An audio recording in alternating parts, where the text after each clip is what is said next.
आपको अब ग्राफिक्स जरिए दिखाते हैं कि सुप्रीम कोर्ट ने अपनी टिप्पणी में क्या कुछ बातें थी जो नुपुर शर्मा को लेकर कही, क्योंकि यह सख्त टिप्पणी की गई है। तो देखिए, पहला बड़ा बयान जो है, उदयपुर हिंसा के लिए बयानबाजी जिम्मेदार है। दूसरा बड़ा बयान, नुपुर की टिप्पणी जो है वो भावनाओं को भड़काने वाली है, ऐसा सुप्रीम कोर्ट की तरफ से कहा गया। तीसरी बड़ी बात कही गई कि नुपुर शर्मा टीवी पर जाएं और देश से माफी मांगे, ये तीसरी बड़ी बात थी। चौथी बड़ी बात, नुपुर ने माफी मांगने में देरी की, ये चौथी बड़ी बात कही गई है। पांचवी बड़ी बात, नुपुर जैसे लोग बयान देकर भड़काते हैं। छठी बड़ी बात की अगर बात करेंगे तो सुप्रीम कोर्ट की तरफ से कहा गया कि आपको तुरंत माफी मांगनी चाहिए। दिल्ली पुलिस को लेकर भी फटकार लगी है, नुपुर शर्मा को फटकार लगी कि आपकी टिप्पणी से देश में आग लगा दी गई है। दिल्ली पुलिस से कहा कि आपने कार्रवाई क्या की, मानो आपने तो लाल कालीन बिछा रखी है। और राजनीतिक पार्टियों से कहा कि आप प्रवक्ता हैं तो फिर सोच समझ कर बोले।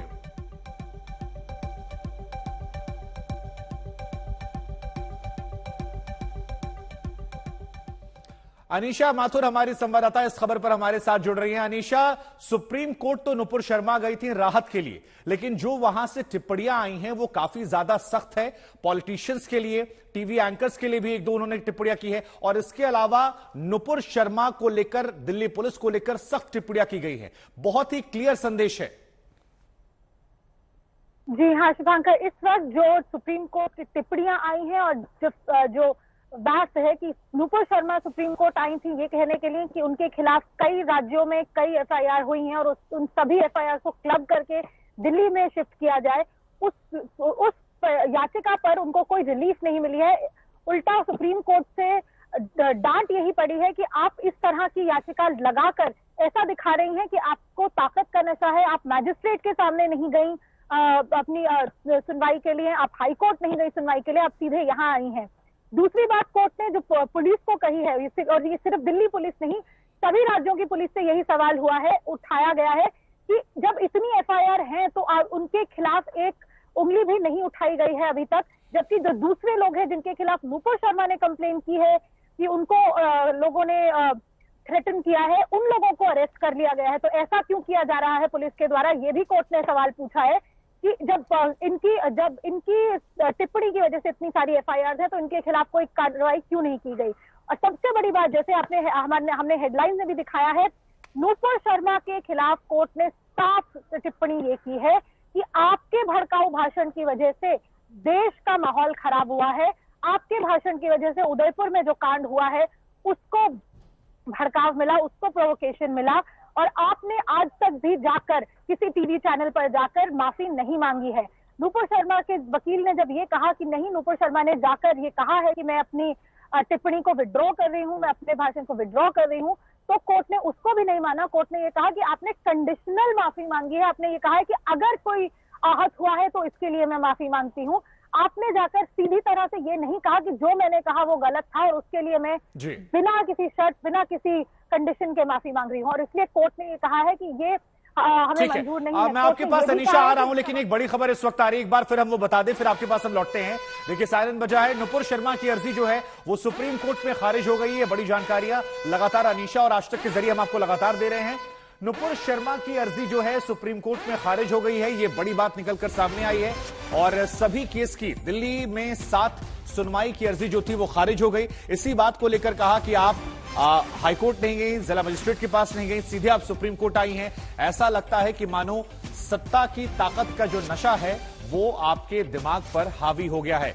इसी बात को लेकर ये तल्ख टिप्पणी जो थी वो की गई थी। अनीशा लगातार हमारे साथ बनी हुई हैं। अनीशा, सरकार को, तमाम पॉलिटिकल पार्टीज को संदेश तो दिया ही गया है, लेकिन जो टिप्पणी पुलिस पर की गई है, आप कह रही हैं कि सभी पुलिस पर की गई है, दिल्ली पुलिस पर नहीं की गई है, कि आपने मानो रेड कारपेट बिछा रखा है, गिरफ्तारी नहीं हुई है, तो क्या यह माना जाए कि अब नुपुर शर्मा पर सुप्रीम कोर्ट की इस तल्ख टिप्पणी के बाद कोई कानूनी कार्रवाई बहुत जल्द देखने को मिल सकती है? क्योंकि आप कानून को बेहतर समझती हैं, बेहतर समझा सकती हैं। इस तल्ख टिप्पणी के बाद अगला एक्शन क्या हो सकता है? देखिए शुभांकर, सुप्रीम कोर्ट ने सिर्फ एक तल्ख टिप्पणी करी है, सुप्रीम कोर्ट ने कोई ऑर्डर पास नहीं किया है इस मामले पर।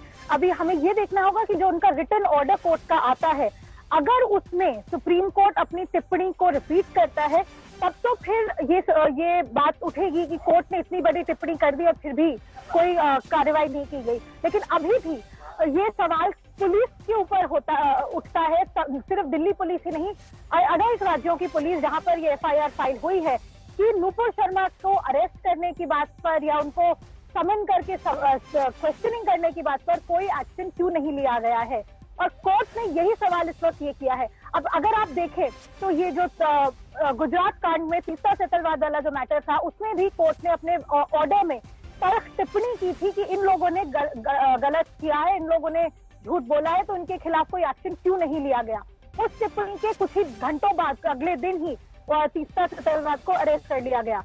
और यहाँ पर सुप्रीम कोर्ट ने ओपन कोर्ट में ये टिप्पणी की है कि इतनी सारी एफआईआर हैं, बाकी लोग अरेस्ट हुए हैं, लेकिन आपको किसी ने छुआ तक नहीं, आपके खिलाफ कोई एक्शन नहीं हुआ। अब सवाल ये उठता है कि क्या दिल्ली पुलिस या किसी भी राज्य की पुलिस इस वक्त नुपुर शर्मा को अरेस्ट करने की या कोई भी उनको इन्वेस्टिगेशन ज्वाइन करने के लिए कोई भी कार्यवाही शुरू करती है या नहीं, क्योंकि कोर्ट ने बड़े क्लियरली टिप्पणी की है, आदेश नहीं दिया है। इसलिए अभी भी ये सवाल ओपन है कि इस इतनी तल्ख टिप्पणी के बाद, और खासतौर से जब कोर्ट ने कहा कि उदयपुर के लिए यानी कि पुलिस के विवेक पर छोड़ दिया, सबके लिए आप जिम्मेदार हैं। अनीशा, अगर आसान शब्दों में कहें तो पुलिस के विवेक पर छोड़ दिया गया है कि अब आपको तय करना है कि आपको गिरफ्तारी करनी नहीं करनी है। लेकिन जरा यह भी बताइए, क्योंकि नुपुर शर्मा गई थी कोर्ट में अपनी जिंदगी को लेकर, खतरे को लेकर, rape threats and death threats को लेकर, तो उस पर क्या टिप्पणी की गई है? क्योंकि उन्होंने लाजमी है वो अर्जी भी लगाई होगी कि मुझे डेथ थ्रेट मिल रहे हैं, मुझे रेप की धमकियां मिल रही हैं, तो उसको लेकर क्या बातें वहां पर हुई, क्या टिप्पणियां आई, हम चाहते हैं दर्शकों को आप वो भी बताएं। ये सारे जो थ्रेट उनको मिल रहे हैं उसके बारे में उन्होंने रेफर किया था कि कि इतने सारे जो केसेस उनके खिलाफ हुए हैं, अलग अलग जगह पर उनको जाना पड़ेगा और उसके लिए उनकी जान को, उनकी सेफ्टी को खतरा हो सकता है। लेकिन कोर्ट ने उस पर भी एक बहुत तल्ख टिप्पणी की है कि खतरा आपको है कि आपसे देश को खतरा है।